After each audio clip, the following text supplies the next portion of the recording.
കോടതി ആണ് നമ്മളെല്ലാം ജീവിക്കുന്ന ഇന്ത്യയിൽ. എനിക്കൊരു പ്രശ്നമുണ്ടായാലും അത് ഞാൻ കോടതിയുടെ മുന്നിൽ പോയാൽ, അത് എനിക്കെതിരായാലും എനിക്കല്ലാതെ ആയാലും കോടതി എന്താണോ പറയുന്നത് അത് നമുക്ക് സ്വീകരിക്കേണ്ടി വരും. അതല്ലാതെ നമ്മുടെ ഒരു മനുഷ്യരായിട്ടുള്ള നമ്മൾ ജനങ്ങൾ നടത്തുന്ന കോടതിയാണെങ്കിൽ അതിന് വ്യത്യാസം ഉണ്ടാവും. ഇപ്പോൾ അത് ലീഗൽ സിസ്റ്റത്തിലാണ്.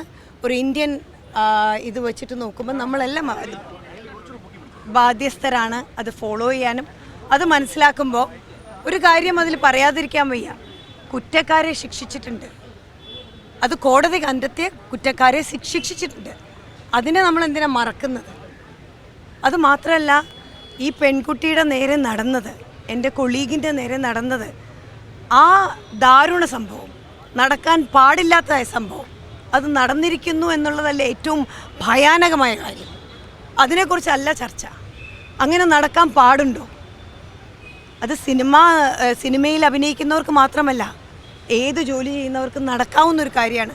അങ്ങനെ ഒരു കാര്യം നടന്നു എന്നുള്ളതാണ് ഈ കോടതി വിധിയിൽ നിന്നും മനസ്സിലാക്കുന്നത്. അത് പാടില്ലാത്തതാണ്. അവിടെയാണ് അതാണ് എനിക്ക് അതാണ് തിരിച്ചറിഞ്ഞത്. അങ്ങനെ ഒരു സംഭവം നടന്നു എന്നുള്ളതാണ് തിരിച്ചറിഞ്ഞത്. അത് സഹിക്കാൻ പറ്റില്ല. അതിനെതിരായിട്ട് നമ്മൾ എന്തൊക്കെയാണ് ചെയ്യേണ്ടത് എന്നുള്ളതാണ് ഇനി ആലോചിക്കേണ്ടത്. അത് ആർക്കും സംഭവിക്കാം. അതിനാണല്ലോ പോലീസും സിസ്റ്റവും എല്ലാം ഉള്ളത്. അവരല്ലേ അത് കണ്ടുപിടിക്കേണ്ടത്. അത് മീഡിയ അല്ല, ജനങ്ങളല്ല. അപ്പോൾ അത് കണ്ടുപിടിക്കട്ടെ. അതിന് നമ്മൾ അഭിപ്രായം പറയാൻ വളരെ ഈസിയാണ്. നമ്മൾ അതിൻ്റെ മുന്നിലേക്ക് എത്തും. അത് കണ്ടുപിടിക്കേണ്ടവർക്ക് കണ്ടുപിടിക്കണ്ടേ. നമുക്കറിയാത്ത കാര്യങ്ങൾ ചോദിക്കരുത്. നിങ്ങൾക്കും അറിയില്ല, എനിക്കും അറിയില്ല.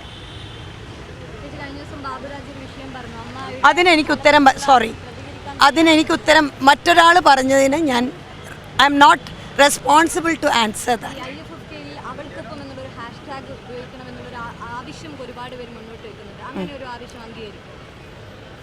അവൾക്കൊപ്പമല്ല എന്ന് പറഞ്ഞിട്ടുണ്ടോ IFFK? ഈ അംഗീകരിക്കുമോ? നിങ്ങൾക്ക് ചോദ്യങ്ങൾ എന്തും എങ്ങനെ വ്യാഖ്യാനിച്ച് വളച്ചൊടിക്കാം.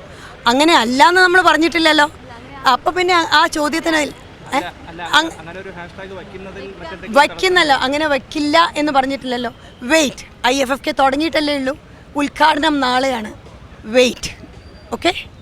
ഏറ്റവും പുതിയ വാർത്തകളും വിശേഷങ്ങളും വിരൽത്തുമ്പിലറിയാൻ സീ മലയാളം ന്യൂസ് എല്ലാ ഡിജിറ്റൽ പ്ലാറ്റ്ഫോമുകളിലും ലഭ്യം.